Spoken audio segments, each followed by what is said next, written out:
안녕하세요. 말씀 한줌. 오늘은 야고보서 3장 1절에서 12절 말씀을 함께 살펴보도록 하겠습니다. 제가 본문을 읽겠습니다. 내 형제들아, 너희는 선생된 우리가 더 큰 심판을 받을 줄 알고 선생이 많이 되지 말라. 우리가 다 실수가 많으니 만일 말에 실수가 없는 자라면 곧 온전한 사람이라 능히 온 몸도 굴레 씌우리라. 우리가 말들의 입에 재갈 물리는 것은 우리에게 순종하게 하려고 그 온몸을 제어하는 것이라. 또 배를 보라. 그렇게 크고 광풍에 밀려가는 것들을 지극히 작은 키로서 사공의 뜻대로 운행하나니 이와 같이 혀도 작은 지체로 돼 큰 것을 자랑하도다. 보라, 얼마나 작은 불이 얼마나 많은 나무를 태우는가. 혀는 곧 불이요 불의의 세계라. 혀는 우리 지체 중에서 온몸을 더럽히고 삶의 수레바퀴를 불사르나니 그 사르는 것이 지옥불에서 나느니라. 여러 종류의 짐승과 새와 벌레와 바다의 생물은 다 사람이 길들일 수 있고 길들여 왔거니와 혀는 능히 길들일 사람이 없나니 쉬지 아니하는 악이요 죽이는 독이 가득한 것이라. 이것으로 우리가 주 아버지를 찬송하고 또 이것으로 하나님의 형상대로 지음을 받은 사람을 저주하나니 한 입에서 찬송과 저주가 나오는도다. 내 형제들아, 이것이 마땅하지 아니하니라. 샘이 한 구멍으로 어찌 단물과 쓴물을 내겠느냐. 내 형제들아, 어찌 무화과 나무가 감람 열매를 포도나무가 무화과를 맺겠느냐. 이와 같이 짠물이 단물을 내지 못하느니라. 아멘. 여러분, 쌀은 썩고 주워도 말은 하고 못 줍는다 라는 속담이 있어요. 말은 내뱉으면 다시 수습할 수 없다는 거죠. 그래서 말을 조심해야 한다는 뜻입니다. 말 한마디에 천냥빚 갚는다. 가는 말이 고와야 오는 말이 곱다. 모두 말과 관련된 속담인데 하나같이 말조심을 당부하고 있는 속담이죠. 욕심에 대해 말할 때 제가 말씀드렸죠. 예수를 모르는 사람들인데 성경의 가르침을 사람들이 알고 있는 부분이 있어요. 그러면 그 부분은 그만큼 세상에서도 충분히 알고 있고 연구한 부분이라고 제가 말씀드렸었잖아요. 이 말은 예수 믿는 사람들이 더 조심하고 더 현명하게 그리고 또 지혜롭게 행동해야 하는 부분이라는 뜻이기도 합니다. 오늘 본문에서 말하고 있는 말도 마찬가지입니다. 오늘 본문에서도 말 그리고 말을 하는 혀의 위험성과 영향력을 강조하고 있어요. 짧게 살펴보고 우리가 적용해 볼게요. 먼저 야고보는 혀가 우리 인생의 방향을 결정한다고 말해요. 작은 재갈이 큰 말을 제어하고 키, 그러니까 배 뒤에 방향을 설정하는 그런 어떤 장치를 말하거든요. 왜 배 보면 선장실에 이렇게 타륜이 있잖아요. 뱅글뱅글 돌리는 거. 그 타륜이 배 후미의 키와 연결되어 있거든요. 그러니까 큰 배에 가는 길을 제어하는 것이 바로 키입니다. 그런 것처럼 우리 혀, 또 그 혀를 통해서 나오는 말은 우리 인생의 방향과 관계를 정한다고 말하고 있어요. 왜 우리가 사람을 만나보면 그 사람이 하는 말의 모습이나 습관을 알 수 있잖아요. 그러면 그 습관을 통해서 우리는 그 사람의 성품을 미뤄보고 넓게는 그 인생을 보기도 하죠. 그만큼 말은 또 말하는 그 사람의 습관은 굉장히 중요한 거예요. 또 말은 한 사람의 삶을 불태울 수 있습니다. 작은 불씨 하나가 산 전체를 태우듯이 말이죠. 말 한마디로 가정과 공동체 그리고 또 교회를 큰 혼란으로 빠뜨릴 수 있어요. 무너뜨릴 수 있고요.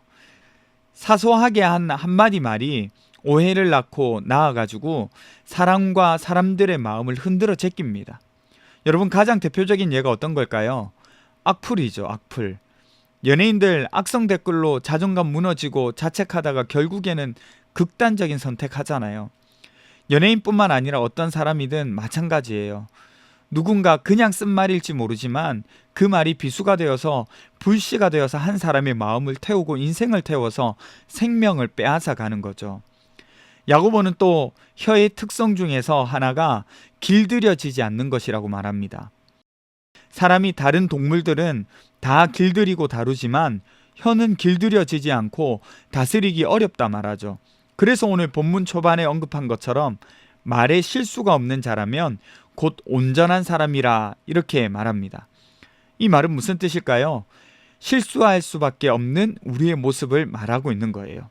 그리고 마지막으로 여러분, 우리가 피해갈 수 없는, 특히 저는 더 부끄러운 부분이긴 한데요. 우리의 이중적인 모습입니다. 한 입에서 찬송과 저주가 둘 다 나오는 거죠. 왜 제가 더 부끄럽냐면 여러분 앞서서 제가 훨씬 더 이렇게 좋은 모습들 또 모범적인 모습을 보여야 되는데 저는 집에 가면 또 그렇지 않거든요. 그러니까 여러분에게 보여지는 모습과 집에서 보는 저희 아이들의 모습이 너무 차이가 클 거예요. 그러니까 한 입에서 찬송과 저주가 둘 다 나오는 거죠. 야고보는 이것이 마땅하지 않다고 말하는 겁니다. 누구나가 다 알고 있지만 참 어려운 부분이잖아요. 오래전에 우리 엄마는 이중인격자예요 뭐 이런 말을 해서 굉장히 교계에 신선한 충격을 받았던 때가 있었습니다. 그리고 우리는 그 열매로 많은 청년이 교회를 어릴 적 신앙을 뒤로 한 채 교회를 떠나고 있는 모습을 지켜보고 있고요. 하나님한테는 너무 잘하는데 사람들한테는 너무 못하는 거죠. 험담하고 깎아내리고. 여러분 야고보가 있는 당시에는 명예가 굉장히 중요했거든요. 이 명예를 무너뜨릴 수 있는 가장 효과적이고 가장 날카로운 것이 무엇인 줄 아십니까? 바로 말이었어요. 서로 논쟁하기를 즐겨했고 이를 통해서 말 잘하는 것이 경쟁처럼 여겨지기도 했고요. 수사학이 발달한 배경이기도 합니다. 또 거짓말로 다른 사람 모함하고 공격하고 저주하고 이런 문화가 교회에도 흘러 들어온 거예요. 그래서 야고보는 이 문제점을 지금 지적하고 있는 거죠. 그럼 이제 우리는 어떻게 해야 할까요? 여러분 이상하게 들릴지 모르겠습니다만 말을 배워야 합니다. 누구한테요? 삼위 하나님과 교제하면서 배우는 것이 중요해요. 무슨 뚱딴지 같은 소리냐고 혹은 마음에 김 빠지시는 분들 계시죠. 저희가 둘째를 임신했을 때의 일이었어요. 임신 유지하는 것이 어려워서 첫째를 데리고 처갓집에 가 있었거든요. 그래서 할아버지 할머니와 함께 몇 개월 살았습니다. 첫째가 말을 따박따박 하는 시기였거든요. 근데 아내랑 이제 같이 밥상에 앉았는데 밥 먹기 전에 아내랑 이야기가 살짝 길어졌어요. 그러니까 첫째 아이가 뭐라 했냐면 유창하게 경상도 사투리로 아따 됐다 마 밥 먹자 이러는 거예요. 그 모습을 보고 얼마나 한동안 배 잡고 웃었는지 모릅니다. 뿐만 아니라 할아버지 부르는 트로트 부르고 흥얼거리던 것이 생각이 나요. 뭘 말하고 싶은 거냐면 누구와 만나서 어떤 말을 배우느냐에 따라서 우리 말의 습관이 달라진다는 거예요. 여러분 주변에 욕하는 사람들과 지내면요. 욕 안 하면 지는 것 같아서 욕하시는 분들 분명히 있을 거예요. 뒷담화 하는데 나만 그 뒷담화에 안 끼면 이상해가지고 혹은 그 무리에서 빠질까봐 함께 뒷담화 하시는 분들도 있을 수 있습니다. 그러면요 우리는 그런 말을 자연스럽게 혹은 의지적으로 우리 삶 속에서 배우고 담습니다. 그러니까 누구랑 만나느냐, 어떤 말을 배우느냐, 어떤 분위기를 가지느냐는 굉장히 중요한 거죠. 그러면 여러분 생각해 보세요. 삼위 하나님과 교제하면 우리는 누구의 마음으로 말을 배울까요? 하나님과 교제하는 것이 기도하는 것이고 찬송하는 것이고 말씀 읽는 것이라면 상황과 환경에 따라서 지혜를 주시지 않겠어요? 이사야 50장 4절에는 이렇게 기록되어 있습니다. 주 여호와께서 학자들의 혀를 내게 주사 나로 공고한 자를 말로 어떻게 도와줄 줄을 알게 하시고 아침마다 깨우치시되 나의 귀를 깨우치사 학자들 같이 알아듣게 하시도다. 주님과 교제하면 지혜를 주셔서 해야 할 말과 사람의 마음을 알게 하셔서 필요를 베풀도록 하신다는 거예요. 그래서 우리는 삼위 하나님과 참된 교제를 해나가야 합니다. 그래서 우리가 배우지 못했던 것들을 배워나가면서 자라야 되는 거예요. 여러분 내가 하는 말이 내 성품을 드러내는 거울이에요. 뒷담화, 비난, 분노 그런 것들 드러내면요. 내 성품이 그 수준에 머물러 있는 겁니다. 우리 마음을 여지없이 표출하는 거예요. 그런데 여러분 그렇게 하지 않도록 하게 해주세요. 여러분 주님과 교제하면서 주님의 성품을 배움으로써 예수를 믿는 자로서 예수님의 품격을 드러낼 수 있었으면 좋겠어요. 여러분 기도합시다. 첫 번째는요. 삼위 하나님과의 교제 속에서 말을 배워 예수님의 품격을 드러내게 해주세요. 두 번째는 성령 충만하여서 새로운 언어, 곧 하나님을 찬송하는 언어로 삶의 순간이 채워질 수 있도록 해주세요. 우리 같이 기도하겠습니다.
하나님과의 교제 속에서 우리가 말을 배워 나가면서 우리의 성품을 성숙시켜 나갈 수 있도록 도와주세요.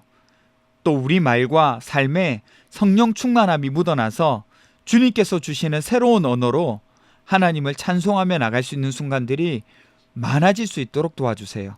감사드리며 거룩하신 예수님 이름으로 기도드립니다. 아멘. 여러분, 오늘 토요일이네요.